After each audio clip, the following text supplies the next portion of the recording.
The psychology of मनी. लेखक Morgan हाउझेल. अध्याय 1. कोणीही वेडा नाही. No one's crazy. नमस्कार मित्रांनो. आज आपण पैशाबद्दल एक खूप महत्त्वाची गोष्ट समजून घेणार आहोत. आपण अनेकदा म्हणतो ना, हा माणूस इतका विचित्र निर्णय का घेतो, याला अक्कल नाही का? पण खरं सांगायचं तर पैशाच्या बाबतीत कोणीही वेडा नसतो. मुख्य कथा. लेखक सांगतो, प्रत्येक माणूस पैशाबद्दल निर्णय घेतो तो त्याच्या आयुष्यातील अनुभवावरून.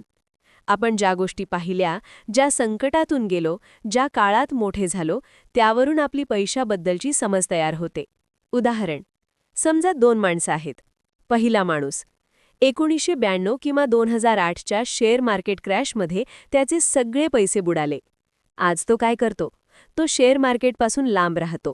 FD, सोने, बचत हेच सुरक्षित वाटतं. दुसरा माणूस त्याच काळात शेअर मार्केटमध्ये गुंतवणूक करून खूप फायदा पाहिलेला आहे.